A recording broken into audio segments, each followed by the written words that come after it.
Hello everyone, welcome back to my channel Higher Consciousness, where I draw on the creative healing arts to offer you insight and enlightenment. My name is Alexis and I'm an astrologer, artist, and yoga instructor here on YouTube. So thank you so much for joining me today. If you are enjoying my content, I do really appreciate you and I would love to see your support with a like or subscribe. I'm going to jump into our video today, which is what the planets mean in astrology. And I'm going to start it out with a fun little tarot card activity. I have an Arcana of astrology right here, a tarot deck of the Arcana of astrology.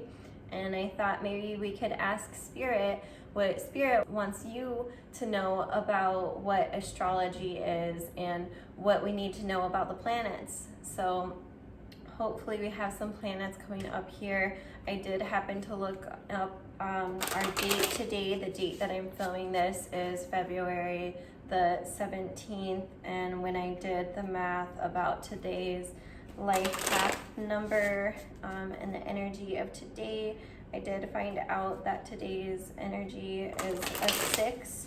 So I'm going to be picking our card for the life path energy of 6. So let's get us started and see what Spirit has in store for us about what today's energy holds and how it correlates to what we need to know about astrology. So let's find out. There's 1, 2, 3, 4, 5, 6. Oh, and we have Pallas, Athena coming up. So we're starting to get more along the lines of our asteroids. So that is a little unrelated to today's video, but this is some powerful energy. Pallas, Athena, starting to go with more of a feminist sort of presence, but then at the same time, it's sort of not really gender conforming. So what I'm getting from this is already like a sense that this is universal, that this is the knowledge that we're going to be sharing and discussing today is not gender biased, that this information is for all genders, non-conforming genders. That's kind of like what I'm getting from that right off. Spirit, please help us understand what else we need to know about astrology for today, what we need to know about the planets. We have the 10th house of like work, 10th house of building the career, building profession, career development. So I'm kind of getting this idea that what I'm going to be sharing with you today about the planets and what they mean is going to be related to career development. It's going to help offer an insight as to what careers benefit you, what you're truly passionate about outside of what society expects of you. So I'm kind of like getting this idea that this is universal knowledge, because out in the cosmos, gender is more kind of like up for interpretation. As humans, we interpret and we decide whether something has a gender or not. But we really need to leave it up to the cosmos, up to the creature, up to the entity to determine what sort of gender it is, or if it even goes by such structures, because the universe doesn't necessarily know these structures all the time. There's non-biased genders out there. There's cells that don't have a gender. So I think this is universal knowledge that you're going to be learning about the 10th house of career development, of building your professional self.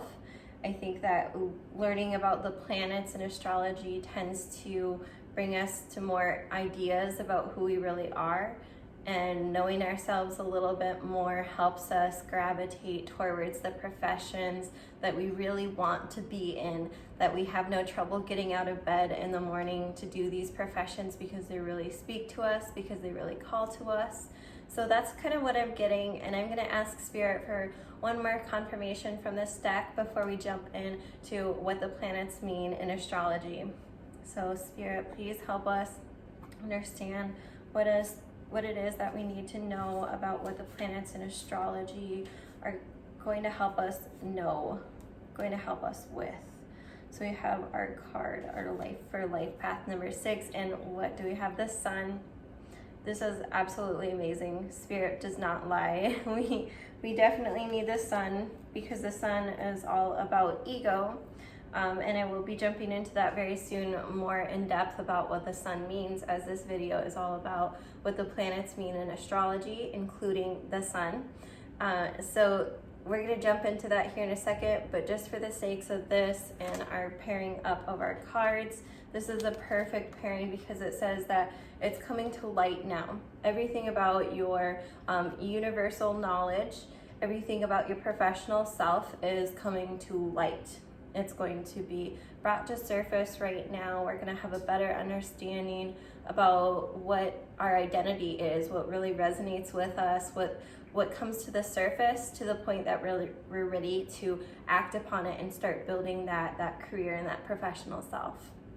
So if this resonates with you and you're ready to jump into the video, let's jump in. And if you want to know specifically about a particular planet, it's going to be listed down below as to how to access that planet right on the timestamp is listed down below. I also wanted to mention, guys, that I'm wearing a Meditate, Create, Elevate t-shirt that I designed for my Higher Consciousness channel for my business. I just really want to promote like healthy activities and everything that embodies me, everything that embodies higher consciousness, which are the creative healing arts such as yoga, meditation, art. Those are the practices that I adore, that have literally like saved my life. And so I want to put the message back out there that these are life-changing, life-healing practices. And I was like, what better way to do it than to put it on a t-shirt and remind people that these are the practices whenever you're having a down day, like just meditate, create, elevate. You have the powers within you. So if you're interested in this shirt and you want to check it out, there's going to be a link down below where you can create the order form, where you can order one of these t-shirts. Also, I wanted to say that the notes that I'm drawing from today that I personally typed up after doing an extensive amount of research on what the planets mean in astrology. If you're interested in accessing these notes, they're going to be available on my Patreon. So if you're interested, also check down below for my Patreon link where you can access downloads such as this and exclusive featured content. So if you're interested, I look forward to networking with you on my Patreon and getting to know you personally a little bit more via Patreon. As for right here, let's jump into what the planets mean in astrology. So something to keep in mind while we're reviewing this is it would be really helpful if you had a zodiac wheel in front of you, just for like the visualization of understanding a little bit more about how the wheel works. But for this particular sake today, knowing the planets are always in motion, right? So the zodiac wheel is like a constant. It's just a structure. It's like a map of the cosmos directions that have different characteristics. But then the planets are like always moving. So I'm just sharing this information. I'm sure a lot of you are very knowledgeable. You have a great idea already. Of course, they teach us in the public schools. They teach a little bit about astronomy. They teach about how the solar system works. They teach that the sun is here, planets are orbiting around the sun. So that's just a brief refresher. I just wanted to mention that. I'm sure a lot of you are very educated about this topic, but this understanding helps us understand a little bit more about the characteristics of the planets and why their characteristics are in place based off their relationships, if that makes sense. A lot of astrology is really about relationships. So as we come to find out in life in general, much of our experience is about relationships, the way we relate to in our environment, the way we relate to other people. So knowing this understanding of how the solar system works is going to be really helpful in understanding the characteristics of these planets and why their relationship to each other is impacting their characteristics. So let's get started with the first three, the big three. The big three is what we know in like modern astrology, what's like most often addressed other than the sun sign. Sun sign is like the most discussed, the general horoscope sign of the season that you were born. That should sound very familiar. But then outside of that, there's the next big thing, which is the big three, which is the sun, the ascendant sign, and the moon sign. Sun sign and moon sign being sort of dualities, your masculine sun, your feminine moon, kind of counteracting each other, balancing each other's energies out. And then we also have the ascendant. And the ascendant is really important, especially if you're going to look up a zodiac wheel online. Your particular natal birth chart, by the way, I offer natal birth charts if you're interested. I can definitely do that for you. But if you're out there and you're just kind of already going onto an online search engine and you type yours in, the ascendant is when you're looking at the zodiac wheel, and the ascendant is the starting point through which all the 12 houses follow after.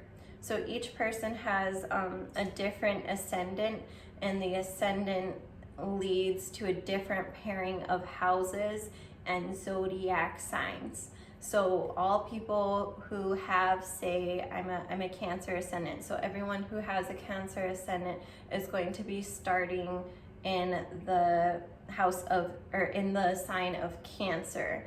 And then that's going to be the first house in the sign of Cancer, and then it's going to loop around, down, up, on through, and back to the start. The 12th house being right here, first house right here.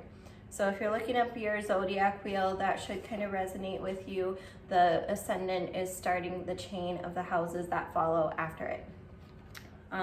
So let's jump in now to the planets, now that we understand a little bit more about just general astrological terms, the ascendant and the big three. After that, we have the sun. So now is when we're really jumping into the planets themselves. And so the sun it rules the zodiac sign of Leo. And so what's interesting about all the planets is that they pair up to a different zodiac sign. They have different rulers that they're governed by. So the sun is ruled by the zodiac sign of Leo, and they share very similar tendencies. It also rules the first house of, the sun also rules the 5th house of pleasure. So these things should all be kind of very similar patterns of each other, very similar characteristics. So the sun correlates to the element of fire. It's hot, right? It's bright, it's orange. We know that it gives us heat. It raises the heat, the temperature of the earth. And without the heat, without the sun's rays, we would likely not be able to survive on this planet, because we've grown dependent. We have evolved from cells, different structures, plant structures that take in the energy of the sun that then provide us energy.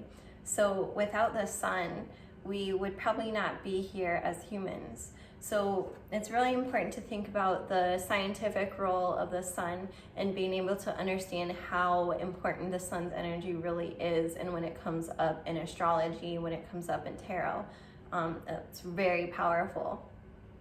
So it provides energy to all life forms on Earth. It's a key component to humanity's survival. The sun is also essential to holding the planets in our solar system because of its gravitational pull. So again, what I was saying about the solar system, how we're orbiting around the sun, all these planets are orbiting around the sun. And so the inner planets are the planets that are closer to the sun. The planets that are farther away from the sun are going to be called the outer planets, and I will distinguish those as we go over them. So it makes sense that in astrology with the sun is known for developing our ego, which determines our motivations in life. Where the sun is located in your birth chart influences what you feel is your life purpose. So you might want to check out where your sun sign is located in terms of the house, in terms of its relationship to other planets, whatever it might be aspecting, because the sun is going to influence like what you feel is your life purpose, what really resonates with you and your identity. And the more you're in alignment with pursuing your passions, the more you feel at ease, the more comfortable you are being you, because it resonates with you, and because you naturally want to act that way. So not feeling enough sun energy can cause someone to feel insecure and stuck. And then if we're feeling too much sun energy, then we might feel like we're giving out too much, like we're putting too much energy out there that is not being reciprocated back. And why?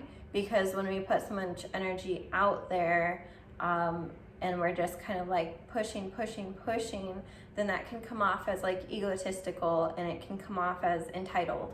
And so it's really important to have this like balance of the sun energy. And so you might want to look into your birth chart and think about that, as well as like, how much energy am I giving the sun in my natal birth chart? How much energy am I giving it? Too much or not enough, or is it just right? The sun reminds us to enjoy the simple pleasures in life. So it's okay to hide in the shade every once in a while. You know, sometimes the sun gets hot, right? So we need to retreat into the shade sometimes. But the fact of it is that we don't want to retreat completely into the shade and not be seen. We don't want to miss this golden opportunity.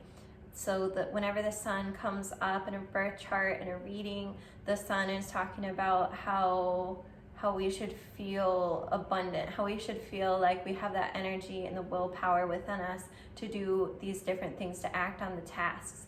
I also think that the sun resembles very much the solar plexus chakra. They're both like orange balls of energy that have a lot to do with taking action, identity, and ego. So if we had to parallel the chakras, I might say that. And it also would make sense because the solar plexus chakra is also lower in the chakra system. So it starts with the number 1 up here and it goes all the way down. I might have to go into this in another video, but it does have the lower chakras, which relates to the 5th house of like pleasure. So it's actually the 5th. It's the 5th chakra, and it also relates to the 5th house of pleasure. So that's a pretty fun correlation that I just realized right now. Synchronicities, right?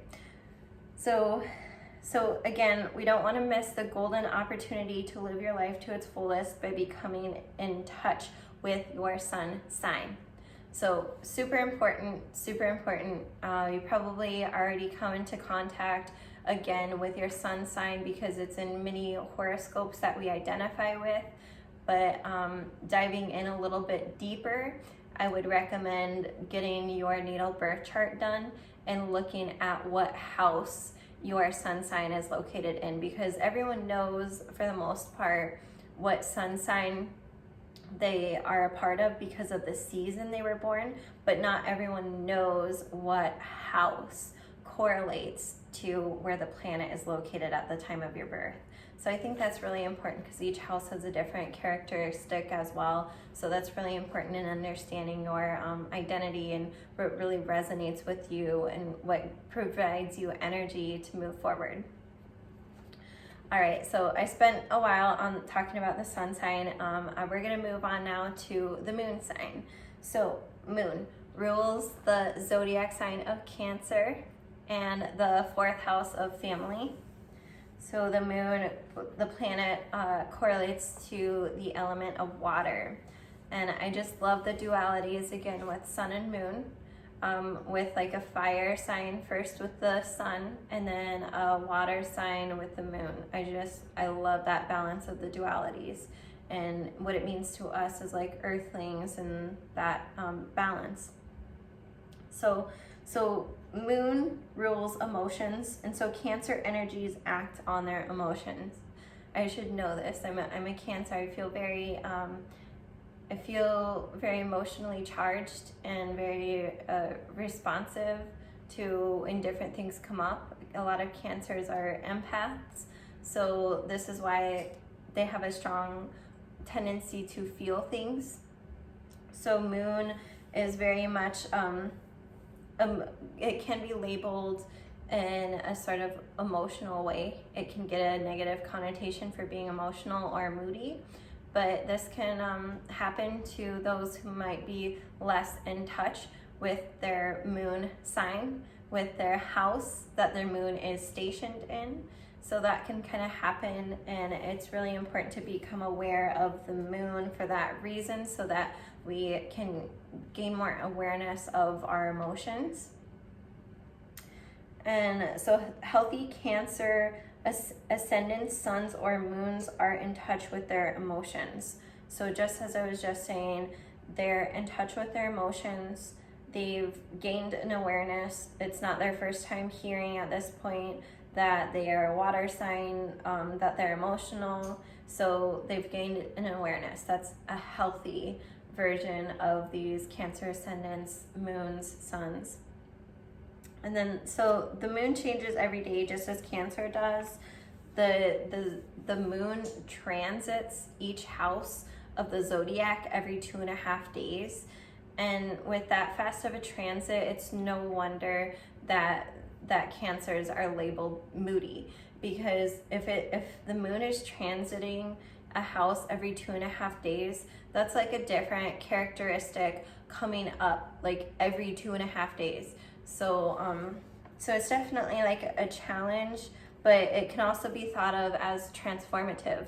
It also can be thought about quick transformations and being able to have that power of being able to transition very quickly, of being adaptable. I'd say that people with very strong moon energies are able to be very quickly adaptable because of that quick transit characteristic.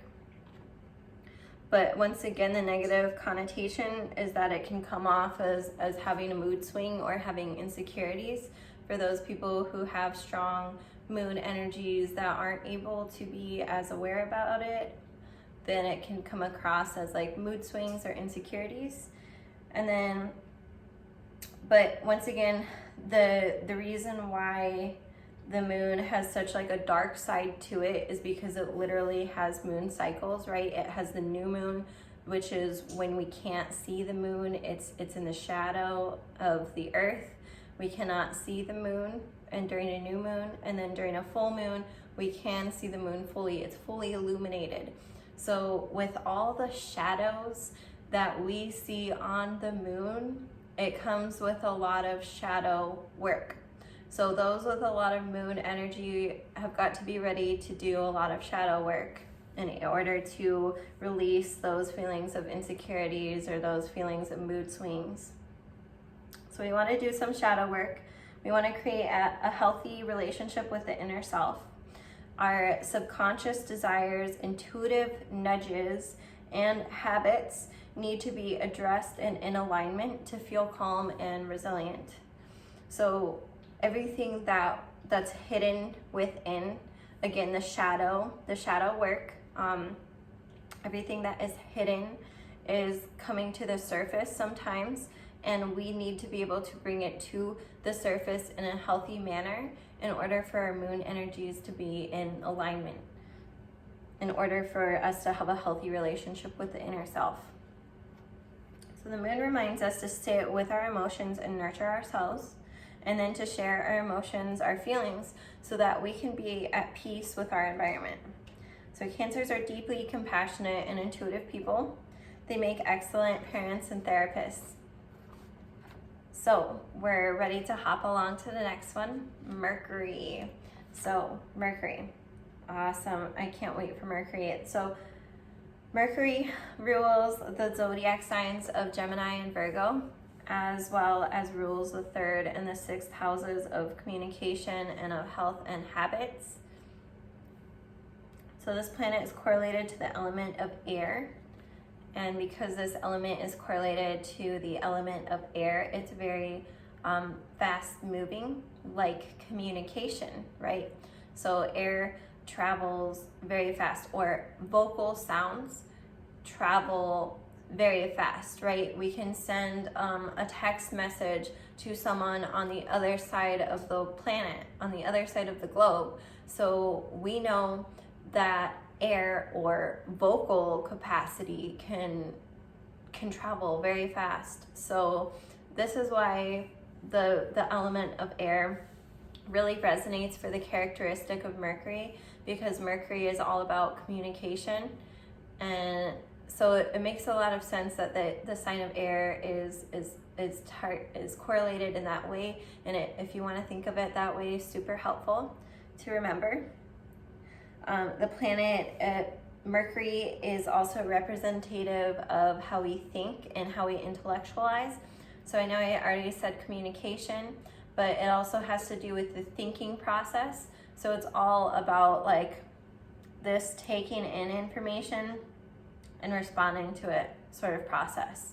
And we have to realize that while we're internalizing information and we're communicating out, we're also not alone. We're stuck in this environment where other entities, where other beings around us are doing the same thing. They're internalizing information and they're relaying messages, which is why when Mercury is in retrograde, we are not as in control of communication. And even if we feel like we've got it made and we can still speak freely, that comes with Mercury, even though we feel like we have the capacity for it, the rule of thumb is that the universe is affecting all entities, all beings.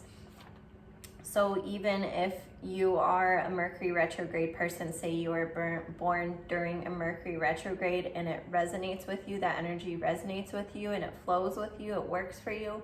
Well, the fact is it doesn't work with a large amount of entities, of beings who were not born during a Mercury retrograde, and therefore will have communication delays, malfunctions during the time of a Mercury retrograde. So it's just kind of like a general rule of thumb that like during Mercury retrogrades, it's really hard to get information. Some revisits from the past can surface, some sort of like out of the blue things, whether it's memories or whether it's reconnecting with old people. Things like that can tend to come up, as well as like travel delays, malfunctions of devices, malfunctions of equipment, say like transportation equipment, like cars, trains, or even communication devices, phones, laptops. So all these different things are affected by Mercury retrograde. So again, back to Mercury and understanding that it's the ruler of communication. Mercury, and that means that Mercury in a birth chart is going to affect how you internalize information and how you communicate. So where the Mercury is placed, whatever house it is in, whatever planets it's aspecting, are going to be influenced by the way that you are thinking and communicating. It's going to influence the way that you think and communicate. And when I say think and communicate, I mean both in like verbal and nonverbal ways. I'm definitely all about the nonverbal ways as well being acknowledged. So Mercury retrogrades during the time of one's birth or experiencing a Mercury retrograde transit can challenge our abilities to communicate with others. And so once again during these Mercury retrogrades, there's like a tendency to feel misunderstood and alienated. And so it's just helpful to be aware when Mercury retrograde is happening that it's like not your fault, and to just be aware of what you can and can't control in terms of communicating with others and for them to receive you and get back to you. We also need to be aware with Mercury that intelligence is not defined by one's ability to communicate. It's beneficial to communicate our needs to attract our desires. So intelligence is not defined by one's ability to communicate. Let me say that again. Intelligence is not defined by one's ability to communicate. Because a lot of people, once again, have we ever met the shy person? Have we ever been the shy person?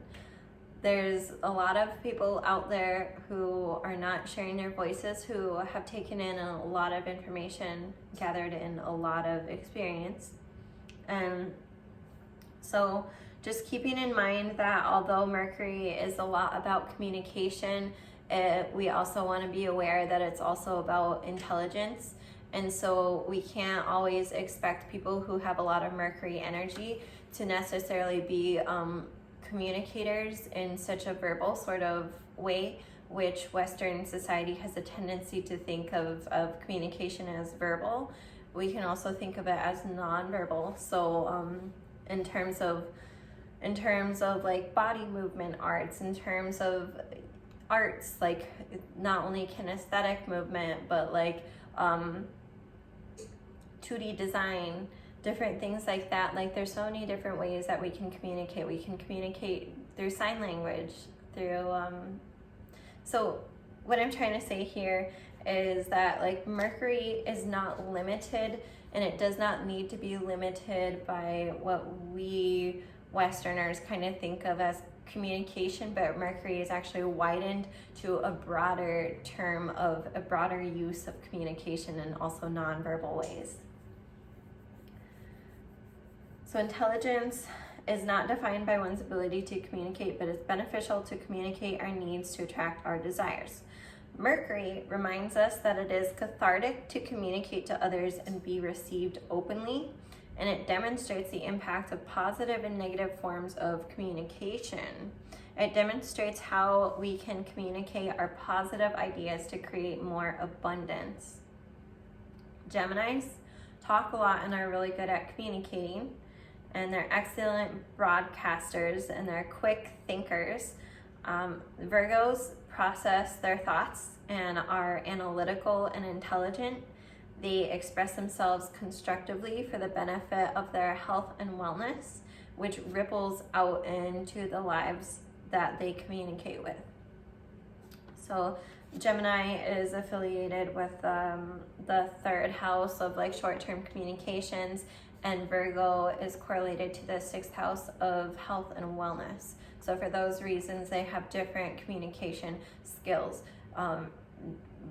Geminis are more like intuitive thinkers, quick thinkers, and Virgos are more of health and wellness, routine-based sort of intellectual thinkers.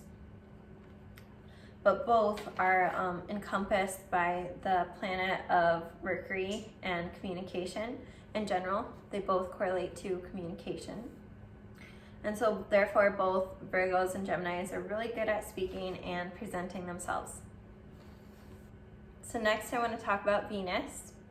Venus rules the zodiac signs of Taurus and Libra, and she rules the 2nd and 7th houses of values and partnerships.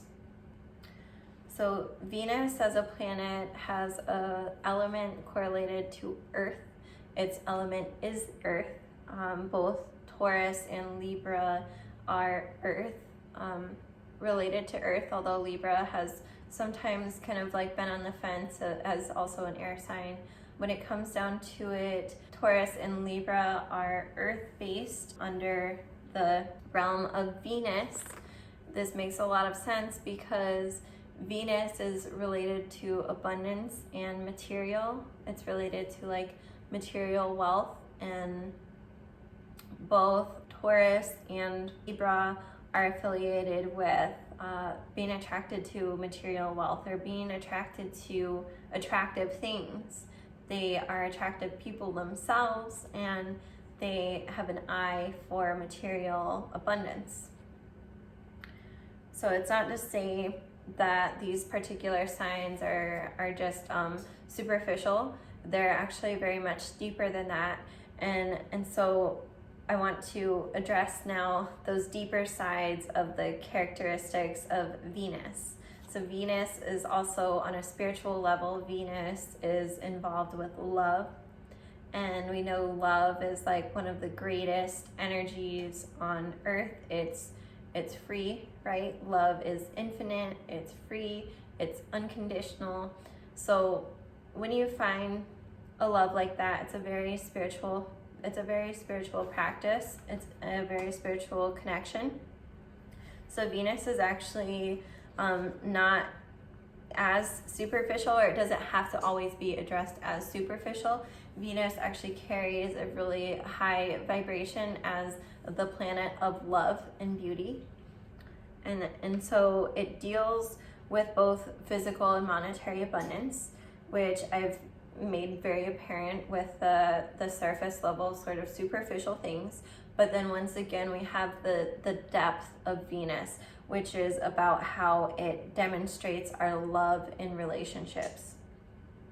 So those with a lot of Venus energy in their birth chart have a magnetizing energy about them that allures others in. Difficult Venus transits and placements might bring out the greedy or entitled tendencies. So one example would be like if Venus was transiting Aries, the house of like more like war and first impressions, then if Venus was transiting that, then we might be experiencing like more conflict in our relationships. So that's one particular example. There's a lot more examples out there, which I will go into in another video. If you're interested, please let me know in the comments down below if you're interested in another video with specific examples of each planet. But so Venus has a lot of energy, and it brings out like this like magnetizing energy in others. It magnetizes others in. Venus emphasizes our human need for intimacy. It's just like a part of our human needs to feel loved and to give love, to feel like contact with other humans. And so Venus is emphasizing our human need for intimacy, and it reminds us to love ourselves and to love others. It reminds us to find beauty in our environments and within ourselves so that we can attract what we really desire. And if we wanted to break it down, the difference between Libras and Taurus in this particular sense is that Libras have like very symmetrical faces, where if you were to draw a line down the middle of their face, you would see that the symmetry is very similar. My daughter is a Libra, and you can see that she has a very symmetrical round face. And so she has a very symmetrical face, and Taurus likes to look and to feel good. So Taurus likes to look and feel good. Again, they will surround themselves with abundance, and by abundance, it's not always material wealth, but it can be natural abundance from the earth as well. It can be beautiful sceneries that Taurus finds themselves located in. So Taurus and Libra are both very seductive. They're both attracted to this wealth of abundance, the stability of earth, but they have slightly different differences in that Libra is more about balance and Taurus is more about the appeal. Both are ruled by the sign of Venus, love and beauty. Next, we have Mars. Mars is ruler of the zodiac sign of Aries, and it rules Scorpio as well. According to some astrologers, Scorpio is a co-ruler of the planet of Mars. It also rules the first house of the self, and it's correlated to the element of fire. So Mars is a very active planet. It's very driven. It also has a correlation to war. It has a correlation to taking action for good or for bad. Mars is a planet of leadership as well. It's a sign of action and a way to follow your passions. So Mars is the last of the quicker moving planets. And so that means that Mars is in the inner ring around the sun still. It means that Mars is within the span of Earth, closer to the sun, so it transits faster. And then once we move past the Earth to about this like midsection of Jupiter and Saturn, then things are kind of like, I think this is why Jupiter and Saturn have very strong influences, because they're slower moving, but then they're also very close to the Earth. They're in the mid-range. And then we have the outer planets of Neptune, Pluto, and Uranus, and these planets make transits very slow. So the personal planets that really have an impact on who we are internal, and then the planets that have an impact on us as generations or as different ages of societies, civilizations, they can be grouped more by the outer planets, which have slow transits. So let's jump back. Mars is one of the last planets of the inner circle, having a lot of personal influence on you. It's a sign of action. It's a sign of quick moving. And then the outward energy of Mars may influence us to be pushy in the areas that Mars is located in our birth chart. So you might want to look up your birth chart, and you might want to see where Mars is located to see where you are a little bit pushy, maybe in your life, maybe where you feel very driven and passionate about as well. You might look at the house that it's located in, the sign that it's located in, and it's best to it's best to use this really passionate action energy to apply it to tasks related to the area of your birth chart. So the house that it was born in, it's very helpful for you to be active in this area because it naturally resonates with your energy. It's very natural for you to be active in that house. So if you can find a way to be active in this house and apply energy in a healthy way, then yes, by all means, go for it and use that Mars energy in a healthy, positive way. And then on the other hand, we just might want to be aware of where Mars is positioned in this house. We might want to be aware of how it influences us to have a tendency to challenge people in those areas. So if you are challenging people in a particular aspect of life where you have a tendency to keep doing that, it might be interesting to look up where Mars is in your birth chart and see how much influence Mars is having on your life and on the way you challenge people in certain topics, certain aspects of life. So Mars influences us to start projects. So that is like the positive aspect of Mars. But Mars energy also tends to tire out very fast. It's sort of like a sprinter versus like a cross-country runner is what I think of. It's very like fast-paced energy. It's ready to start it here and now. It'll do the sprint. It'll be perfect. It'll win over in the sprint. But then when it comes to like the long-term race, the cross-country 5K, then this energy kind of dies out and has a tendency to not like finish the project that it started. So it's really important for those who have a lot of Mars energy to be aware of this and to be able to make sure that the reason why they're doing something is like for deeper internal reasons that would help correlate to the other planets in their solar system or at the time of their birth.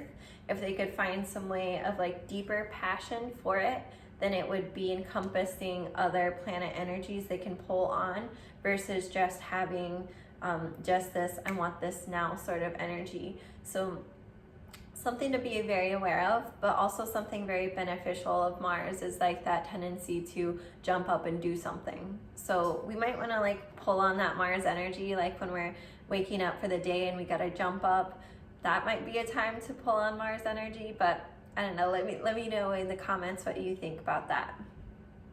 So we need to be able to consult with the other planets as to whether they will be able to get things accomplished and followed through upon. So just as I was just saying, we need to check in with ourselves and why we're doing something to make sure it's not just for that Mars pulling at us, Mars energy pulling at us, but that it's for a deeper reasoning.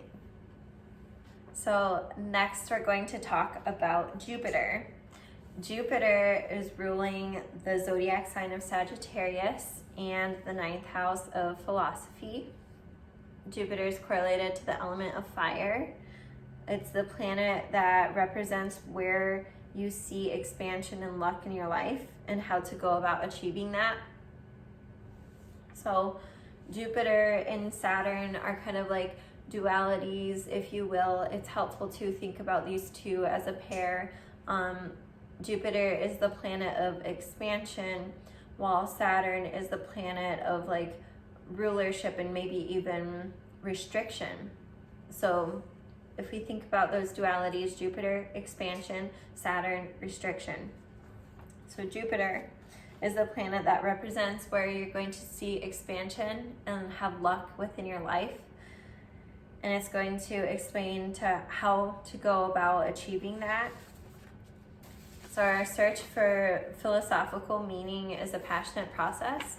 It's also very strongly correlated to that Sagittarius energy and that sort of like 9th house energy. It's very related to that Sagittarius 9th house energy of like going to get something, chasing after the dream, pushing the limits of what you thought was possible. Maybe it's traveling abroad, or it's exploring an area where you never thought you would be. It's pursuing an education, a career that no one necessarily believed in. So this energy, wherever Jupiter is in your birth chart, it's like a miracle worker, like a literal miracle worker. It expands, it brings luck. So where you definitely want to look up where Jupiter is located in your birth chart to identify what you're passionate about and what you will be fortunate in. Hold true the belief that you are deserving of good things so that you will continue to gather abundance in this area as Jupiter intended. So Jupiter is intending for good things to happen to you. Hold positive, double check what house is Jupiter located in my birth chart so that I know where I can expect luck, where things will naturally come to you. And so you might want to invest more in that aspect of your life, knowing that things will naturally come to you. And I'm not saying become heavy in that area where you just like put all your eggs in one basket, but I'm saying be very aware of where you're naturally bringing in luck and abundance so that you can keep this like sort of energy going. You can keep this abundance energy going while you're doing some other things, or maybe they're very interconnected to this Jupiter energy that you're pursuing that resonates with you. So you want to share your gifts of positivity and abundance energy with others, so there's room for interpersonal relationships to grow and for the knowledge of the collective consciousness to expand. So our next that we're covering is Saturn. So we have Jupiter, one of these large planets. Right after it, it's followed by another large planet, Saturn. It's known for its rings. You can kind of distinguish between those two planets then. Saturn's rings, maybe we can think of them as a metaphor for constriction or restriction that the planet is known for, because it is the ruler. It's the malefic planet that a lot of astrologers refer to in that sense. So maybe we want to use the rings as that metaphor. It rules the zodiac sign of Capricorn and the 10th house of status. We also pulled the 10th house up a little bit ago, if you remember me describing it as about career and the professional self. So Saturn is very much related to the professional self in this house of status, because your status is very much related to your profession. Your success within your profession is related to your status, and vice versa. So we can see how they're interconnected. Saturn's element is the element of earth. So in contrast with Jupiter, Jupiter is related to fire. So it's like that passion back with Jupiter. And then now we're with Saturn and we're back to kind of like law and order. It's gotta be this way, kind of like tough love learning experiences, because it's related to the sign of earth. So it's a little bit resistant. It's a little resistant to start, and then the more and more we start to know this planet and know the planet's energies, the more we become in sync with the planet, and the more we're able to attract on a physical abundance level, because of it being related to the earth element. It's tough love. It doesn't happen right away. It has restrictions, but then once it's there and in your life, it's very powerful, for better or for worse. Saturn, again, it has that potential for extremely good or extremely bad. So Saturn is the planet of restriction. It's where you face challenges in life. Saturn transits between signs every 2.5 years. So by the time Saturn returns to the same zodiac sign and degree of your birth, you should be about the age of 28 or 29, depending on what degree exactly it was or what sign it was. So it can kind of vary, but for the most part, Saturn return happens around the ages of 28 and 29, the first time. Later on in life, you can also go through another Saturn return or even a third Saturn return, depending on like if you lived to be like 90. So that's pretty exciting to think about, like the Saturn returns, and to think about the significance of that timeline. I also just want to throw it out there that you might also want to compare the amount of time the transit of Saturn takes in contrast to the amount of time of transit that the moon takes. So I kind of think that both of these can also be like dualistic sort of signs, both the moon and Saturn. It's just that the moon takes 2.5 days and Saturn takes 2.5 years. So I kind of feel like if we were to think about the fractals, if we were to think about repetitive patterns, then I could kind of see a correlation of the moon's energy in Saturn just happening at a very rapid pace and at a very slowed down pace. So it's like the moon's movements, the quick transits are happening in a very like daily change, daily difference, sort of a micro influence sort of way. And then the macro, the big influence sort of way, the big fractal would be like Saturn as a big life influence, and the moon being maybe like more of a small day-to-day influence. So that's kind of like my take on the comparison of like how the transits might impact you on a micro and a macro level. It's nice to see those patterns, right? Those subliminal messages, cues from the universe that you've got this, we've got this figured out. So when you're around the ages of 28, 29, it's called the Saturn return. And during this time, Saturn asks us to be knowledgeable as to what we've gained so far from our trials and tribulations. And he notices what patterns we're acting on, right? So at this time, we've experienced a great amount of life. We've been given so many opportunities to rise and so many opportunities to fail.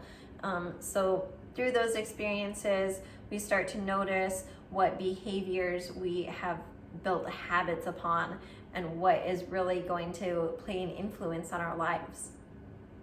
Saturn is the planet of karma. So if you're on the right path of your professional development, he will reward you. And unfortunately, vice versa, if you're not feeling so good about your professional development and where you are at, the karma of Saturn can also kind of deplete you. It can lead you to feeling scarce. I'm not trying to scare anyone out there, but I'm trying to say that these are the reasons that investing in higher education, investing in yourself, in your interests, in your passions, whether they're very foreign or very not what other people in your environment are supporting, these are reasons why it's very important to invest in yourself and know where Saturn is with you, where it resonates with you, so that you can make those steps to receive back from the universe in a very positive way instead of a negative karmic way. I hope no one's scared out there about karma. Again, like once you're very aware of Saturn, it will not have such detrimental influence on your life anymore. You'll start to figure out the pattern and you'll start to kind of like reverse the karma back. So if you are in a slump right now, there is hope. There is hope. So coming back to the karmic laws of Saturn. So if you've been making some mistakes and you've been feeling kind of feeling the judgment or the wrath of Saturn and karma, then at this time you're being called to restructure your lifestyle to serve your major goals and aspirations. Where Saturn is located in your birth chart indicates your luck with gaining inheritance and your finances in the future, as well as information about your real estate. So you see how much Saturn really governs, but knowing that Saturn is out there should provide some hope, because if you've come from a family or a community, if you've built your own community where you've networked, then these are very likely to be beneficial at some point in your future, right? At some point you will receive an inheritance. At some point you will likely get some land or get some kind of real estate. So the influence of Saturn can also be very beneficial. So just keep on investing very well in your career and pushing it, being knowledgeable about where Saturn is located, and knowing that the tough times that you're facing with Saturn aspects are limited. They're here and now, and very likely in the future, if you're doing the right thing, then you will be rewarded, very likely around the Saturn return. So there is hope for the future. Hopefully no one's too scared of Saturn now. So I also want to talk about our outer planets. So we passed our midpoint planets now of Saturn and Jupiter, and we're into the outer planets, the ones that take years, like even more years than 2.5 years to transit. So they really impact like generations of people, of humanity on this planet. So Uranus rules the zodiac sign of Aquarius and the 11th house of friendship. It's correlated to the element of air. Uranus, at this time that I'm filming this video, you've probably heard a lot about Uranus energy with the age of Aquarius happening right now. So this is especially important to cover at this moment and kind of see how these energies are at play for you in your life at this moment because of all the Aquarian energy going on. So the location of this planet in your birth chart demonstrates where you're a bit quirky and unconventional. Aquarians don't like to do things by the normal way of what society expects. They like to be a little bit more eccentric, and sometimes this can make them be kind of like unavailable or feel kind of alienated. But then sometimes it can be just what is needed to have some sort of breakthrough discovery. So depending on which house Uranus is in, you have a tendency to seek liberation from the norm in that aspect of your life. So if Uranus is located in a house of, say, family, then Uranus in the 4th house of family, If Uranus is located there, then it's probably going to make that aspect of your life very different, where your family structure might not be the normal nuclear family structure.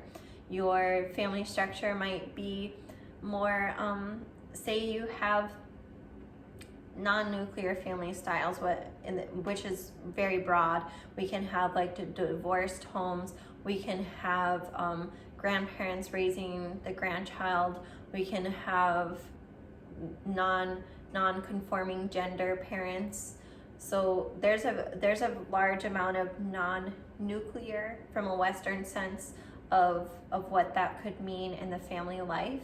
So that's just one example of how Uranus could influence someone and make someone be different or liberated in that aspect of themselves in their life. So Uranus liberates you from the bounds of conformity. This energy is helpful in seeing a situation from a new perspective. So some Uranus transits can be actually very beneficial in helping elevate the consciousness of society in general. So if you all are feeling some kind of like general uplift, some kind of like enlightenment happening in society right now, then you're very likely feeling this like Uranus Aquarian energy that's happening with so many planets transiting Uranus, or transiting Aquarius right now. Difficult transits may make people feel alienated and may make them feel like they're on a different frequency than those around them. So that can be the difficult Uranus transits, or that could be the difficult aspects of Uranus placements in a birth chart. And then there's moments of self-growth and integrity that come with this. So there is a spiritual aspect of this, right? There's room for the self-growth and improvement that happens when we alienate ourselves, or when we feel alienated from society. There's some sort of self-growth and transformation that happens. So this is a time that's really important for those with strong Uranus energies. This sort of alienation and self-growth is really important for people to become innovative. This is a great time for people to innovate, to create things, to feel like they can be capable of doing something that the norms of society, the normal average person, says they're incapable of. So if this energy sounds familiar, it's because it's the energy of a lot of inventors. It's the reason why we've been able to have all these successful inventions, and they didn't all start out successful. They had many trials and errors. So such is the energy of Uranus. Like, it might go through a lot of like, well, that didn't work, trials and tribulations, but ultimately this Uranus energy leads to the gold. It leads to the new discoveries. It leads to new inventions. So hopefully that is helpful for anyone with like really strong Uranus energies in your birth chart. Like, no need to be afraid of it. This can actually be a really exciting energy to have in your birth chart. I also wanted to mention about Uranus is that its transit time is 7 years. So it takes 7 years for it to return back to its placement. And so that means that it really has an impact on a generation. Like, humans tend to go by generations, maybe by decades. So the cosmos is not too far off from what humanity is already doing with creating different generations. The cosmos is also using their cycles of Uranus around the sun to create different generations of cosmic beings, of cosmic energies. So it's really important to understand that when the planet is taking its time transiting from one house of the zodiac, that all of those born within the 7 years will have that common energy in their birth chart or about them. Well, they will all have Uranus in that aspect of their life. So there will be, this is why you see similarities amongst people of the same generation, is that Uranus energy about them.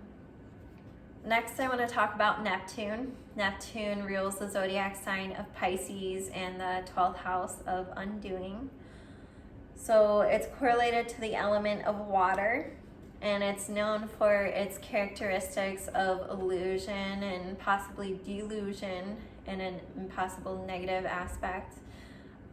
Neptune, when I started studying the planets more, I noticed that Neptune is a higher octave. The outer planets are a higher octave of the inner planets. So just like Mars and Venus of the lower octave possibly could have the child of Mercury, then on the bigger octave, the outermost octave, we have Pluto, who perhaps could be the father, and Neptune could be visualized as the mother, and then Uranus would be the child.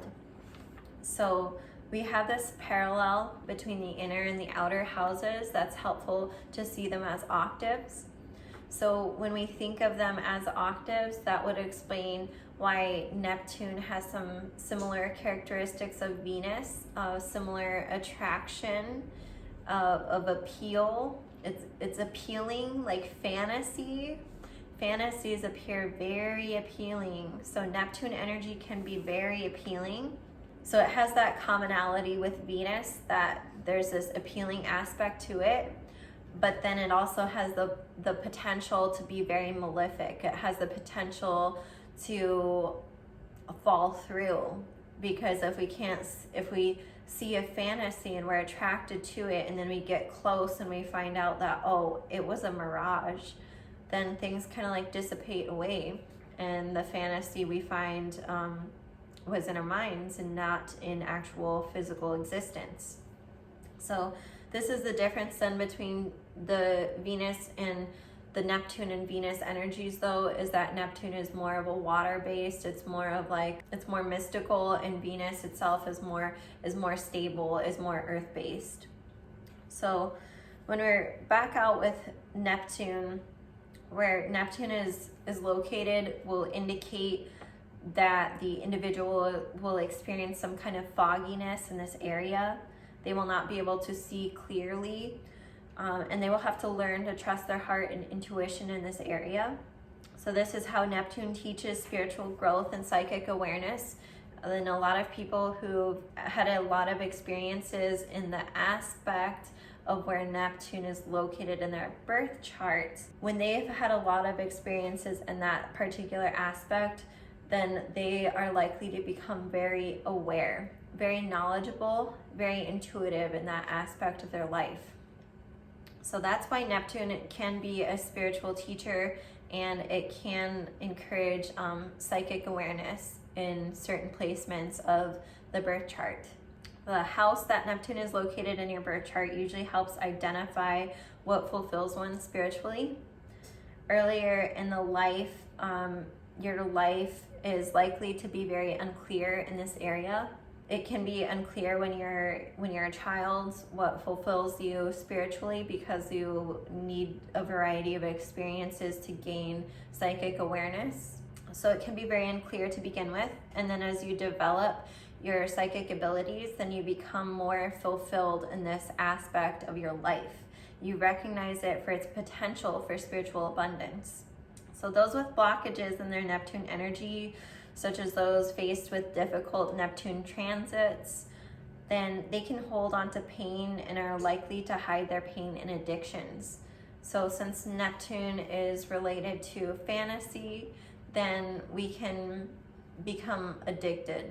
It's like the positive aspect of fantasy is that it can start like some really beautiful things, right? It can start really beautiful art creations, like fantasy novels, movies. It can start really beautiful things. But then the negative aspect of Neptune is that it can create a state of delusion. It can say like, oh, someone with heavy Neptune and a blockage in that area could be like, well, I have a lot of money, so I'm gonna go get me these drinks right now. Even though they got fired from their job, they're still out like having drinks because they have a lot of Neptune energy. And so like that would be a sign of delusion, and a negative aspect of the addictions is like that escapism and that fantasy appeal. So it's really important for those with a lot of Neptune energies to be very aware of this, and to be aware of like the positive influence of fantasy and the negative influence of delusions. Becoming aware of this impact of Neptune on one's life is able to grant us healing and the ability to move past states of delusion. So we navigate out of the dark, deep waters of Neptune by building a light within ourselves to propel forward. The light within ourselves comes from spiritual development. So those with a lot of Neptune energy who have not had a lot of spiritual development, then they will likely experience that fog still. And then those who do become spiritually developed with a lot of Neptune energy, well, then the light within them and their spirituality will be the light that leads them through the dark waters. So understanding the shadow self is an important part in the healing process of being able to see both the light and the dark within scenarios and within oneself. If you're seeing a correlation between Neptune and the moon, there's likely a very strong correlation there too, because they're both water signs and they're both ruled by the element of water, and they both have like this lightness and darkness to them, this very strong dualistic nature. We're going to jump into Pluto now.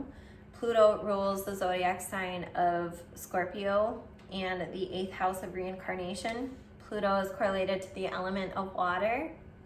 Pluto is about intense transformation and the subconscious desire to be in control. Pluto is more like about loss, right? But what it is about loss is like I'm not just talking like a physical loss, like, oh, I lost $50 at the casino. I'm talking about a big Pluto at its biggest energies can be very scary. It can be death, it could be murder, it could be rape. But then Pluto on its good side can be related to everything that's taboo, that has some good positive benefit to it. Say the occult, say how witchcraft has been deemed really transformative and scary to society, but then those people who are learning how to deal with Pluto in a positive way are seeing it as a positive transformative experience.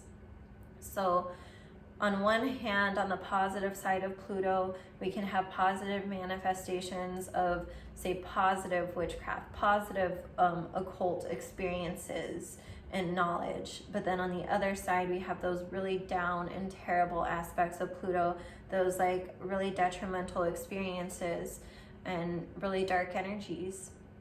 We don't need to let this scare us about Pluto though, because with death is birth. With the end of the cycle is reincarnation, is living again. So this theme of death can be really intimidating, but then it comes with the gains of regeneration. So Pluto doesn't always have to refer to death. It can also refer to hierarchical experience, expressions of entitlement, forced takings, and exploitations. So again, like those examples that I just gave are examples of what I'm referring to here. Hierarchical influence, people who are ruling other people and they make some kind of like judgment call on those subordinates, and they have some kind of terrible loss play out in their lives because of it. Pluto could also be expressions of entitlement. I don't want to get too far into it, but a big thing that resonates with me that I want to make people aware about is the impact of colonization on indigenous people. So such an example would be resonating with that of Pluto energy of forced takings and exploitations, of moving on to like an indigenous land and taking control of the people and exploiting their resources. I think that resonates very strongly with Pluto energy as well. But now that we're aware that Pluto energy, once we are aware that the influence of the aspects are felt, it's hard to visualize unless one gains awareness. So we really need to this is where that life experience and that almost like street smarts sort of things comes into play. When we have a lot of experience with Pluto energy, then we're able to truly see the depth of life and of death, which is an uncomfortable topic for a lot of people. The more we become aware of it, then the more we can be living a truly meaningful experience in this life. We don't have to fear this theme of death. Once we experience such grief and loss, it's possible to rebuild our lives and honor our ancestors. So it's possible to be the phoenix that rises from the ashes. And the way that legend goes is like the phoenix that was killed turned into flames, or it just dies of old age. Visualize a phoenix dying of old age, turning into flames, lights up, and the ashes fall to the ground. And then from the ashes, a new phoenix chick starts to create maybe an egg first, or maybe it just simply rises. So with that visualization, that's kind of like more of like a fantasy sort of very rapid approach to the death rebirth process, but it definitely helps create the visual in order to understand that with loss, something is gained. Even if we lost something in our lives, then we gained the awareness of that experience. So that's a really important message for Pluto energy and being able to understand it a little bit more. Pluto located in your birth chart will make that aspect of where it's located, what planets it's aspecting, the house it's in, it can make that aspect very intense. And you might become obsessed with the power struggle in that area or in that house or with those aspects with those other planets. You might be obsessed with it. But then once you gained awareness and you have enough life experience to understand that power struggle, to not just kind of like be a pawn in the system, but to like actually be very aware of it, then you don't have to give in to that power struggle anymore, right? Because you're aware of it. So you can create a timeline then of when to feed aspects of your Pluto's house without it becoming too dominating in your life. All right, guys, we have reached the end of the video of what do the planets mean in astrology. If you found this video to be helpful, please like and subscribe, and please let me know what you thought. Let me know what planet really resonates with you, maybe where it's located in your birth chart, just so I can get an idea about how this resonated with you and how you're applying it to your own birth chart. I look forward to seeing you again in a future video, and I hope you take care, stay safe, and we'll see you again soon. Bye.